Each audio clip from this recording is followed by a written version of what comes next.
guaranteed income. A portion or all of your rent is subsidized, which means as long as you are providing a safe, habitable place, the check will be in the mail each month. The Begin to 10 podcast is for newer real estate investors that want to learn how to grow to closing 10 deals every year. My name is Josh Chapman, and I was able to scale from 0 to over 250 properties in 2 years. And in this podcast, I will share with you some of the most beneficial principles I've learned in my real estate journey.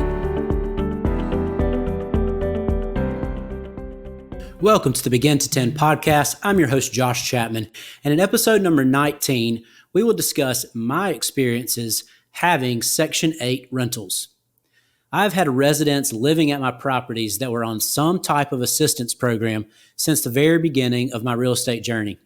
I read a book entitled The Section 8 Bible early on, and this shaped my mind and gave me some good practices when renting to those that receive assistance. Let me start off by saying that I can only speak from my personal experience and the sample size that I've dealt with. I say this because my experience may be different than yours based on where I live and the rentals that I have. Also, I have only had approximately 40 rentals at one time with Section 8 tenants or tenants that receive assistance from some other assistance program. All of my properties are within an hour of where I live, and it seems that all of the housing authorities or agencies around this area are very easy to work with. So I have been very blessed to have good experience with the agencies that I have worked with so far. I have read situations where others are not as fortunate and haven't had as good of experience as I have working with the agencies where their rentals are. The most common negatives that I hear about Section 8 tenants is that they tear up the property and that they don't respect the property because they are paying very little, if any, to live where they live. While this may be true in some instances, this has not been my experience at all. In lower income areas, I have actually had more issues with destruction and abuse of the property from tenants that aren't through an agency or Section 8 than the ones that are through Section 8. Are there bad apples that hold a Section 8 voucher? Sure, but I don't think it's disproportionate to the bad apples that are out there in general.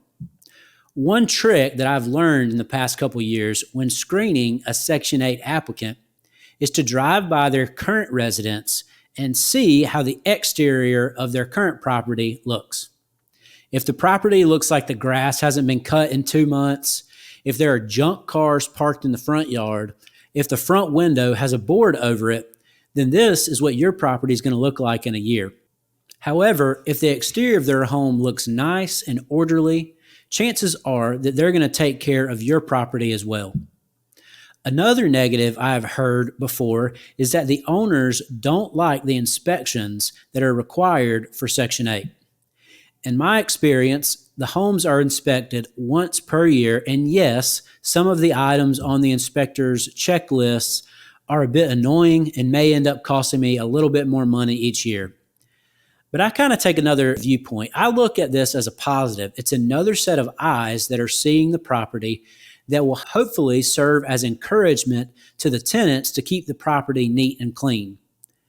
If I go to the housing authority and make a complaint about the condition that a tenant is keeping the property in, they have data that they can refer to as proof that I'm not making it up and not lying.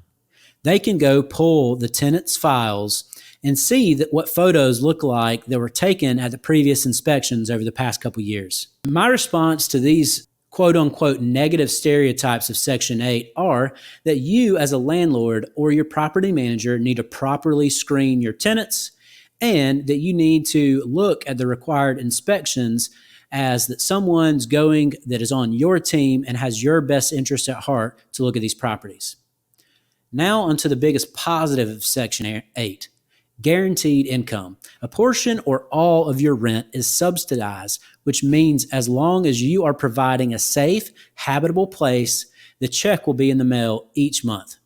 This is a huge relief for us landlords. Sure, there is a little extra paperwork that you have to sign every year to renew, but I don't mind signing a couple documents if it means that I'm going to receive a check in the mail for the next 12 months that I can sign.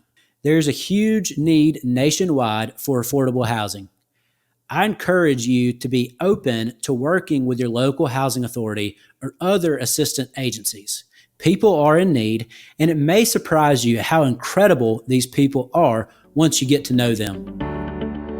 Thanks for listening, and I hope you gained value from these past few minutes and will continue to listen to our upcoming shows. If you'd like to take a deeper dive with me, visit begin210.com to see the coaching opportunities that I offer. I'm here to help you scale from being a beginner to closing 10 deals within the next 12 months. Have a great day.